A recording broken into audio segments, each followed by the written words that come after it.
from the Bismarck Tribune from the year 1989. It isn't all glamour, big money for professional tour bowlers. A lot of glamour and dollars. That's the image we often have of those who are considered professionals. And it's true for the stars of pro basketball, baseball, football, hockey, tennis, golf, auto racing, and many other sports. But what about bowling? Well, there's Brian Voss, Pete Weber, and a lot of other well-known players who seem to be doing okay. They're making a comfortable living, albeit hardly compares to a Michael Jordan or Don Mattingly or Dan Marino or Wayne Gretzky or Curtis Strange or Yvonne Lindell. You get the picture, I'm sure. But that's men's bowling. What about the women on the ladies' professional bowlers tour?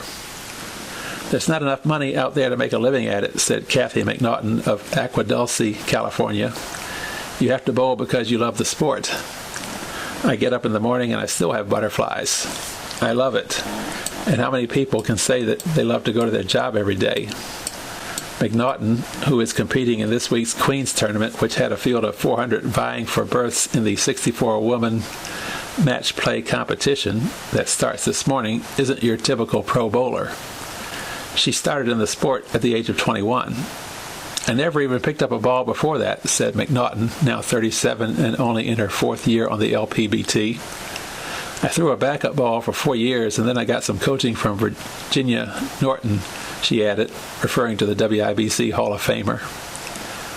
The future may not be a long one on the tour for McNaughton, who hopes to complete her undergraduate degree at Cal State Northridge and eventually open a clothing store. Maybe I have 10 years left, she said. Because of my age, I don't have that much time. That's unlike the Alita Sills and Diana Davenport of the world. Sill, 26, and Davenport, 27, didn't take long to make their presence known in the Bismarck Mandan. Sill, the all-time leading money winner in Queen's competition, rolled a 700 series in her first 3 games at Capitol Lanes. That came in the WIBC Tourney's doubles event.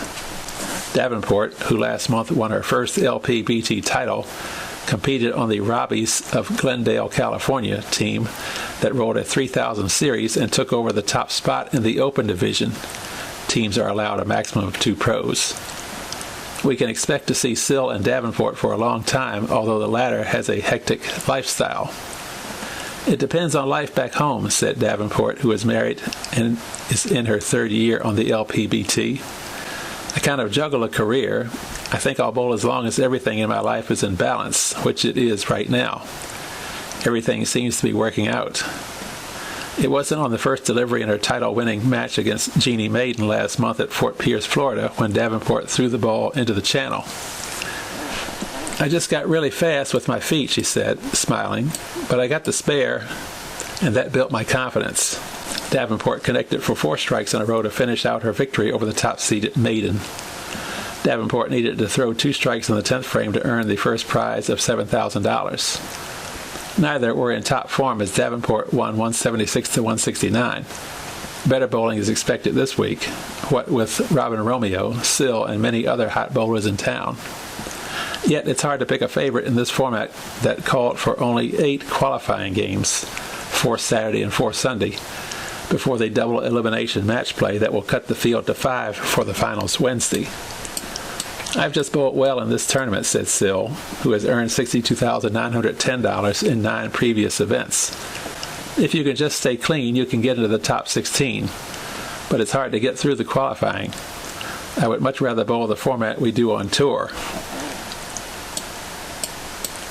But I like to bowl in the Queen's Tournament. It's a nice change. In this format, it's hard to pick a favorite, but at the end, the pros are going to outlast the amateurs. Davenport added, we have a lot more match play experience. Unless you're dealing with amateur Patty Ann of Bloomington, Illinois. She's the exception, said Sill. She's definitely a great bowler. Sill, by the way, hasn't won on the tour this year, but has made the TV finals 4 times. I bowled well, she said. That, based on past experience in this event, is what the WIBC has come to expect from Sill. As for the money on the tour, well, nobody's getting rich, but some are making a living at it. Maybe the top 10 are, said Davenport. "It's getting better," said Sill, who is one of 3 LPBT regulars on the staff of Ebonite. "The manufacturers are getting more involved. Of course, you could also hold your own on the tour if you bowl as well as Nicky Giannoulias." "Everything seems to be falling into place," said Giannoulias, who hasn't won this season but has made the TV finals 4 weeks in a row. "My game has really felt good in the last 4 weeks." Giannoulias also enjoys this tournament. "I really love to compete, and I like to bowl in it every year. The format's different. You just can't afford to have a bad game. For those who don't, there's a shot at the $10,000 first prize. Not as much as a lot of baseball pitchers get for one game, but it's enough to provide some glamour and expense money for a while. It should be a dandy event."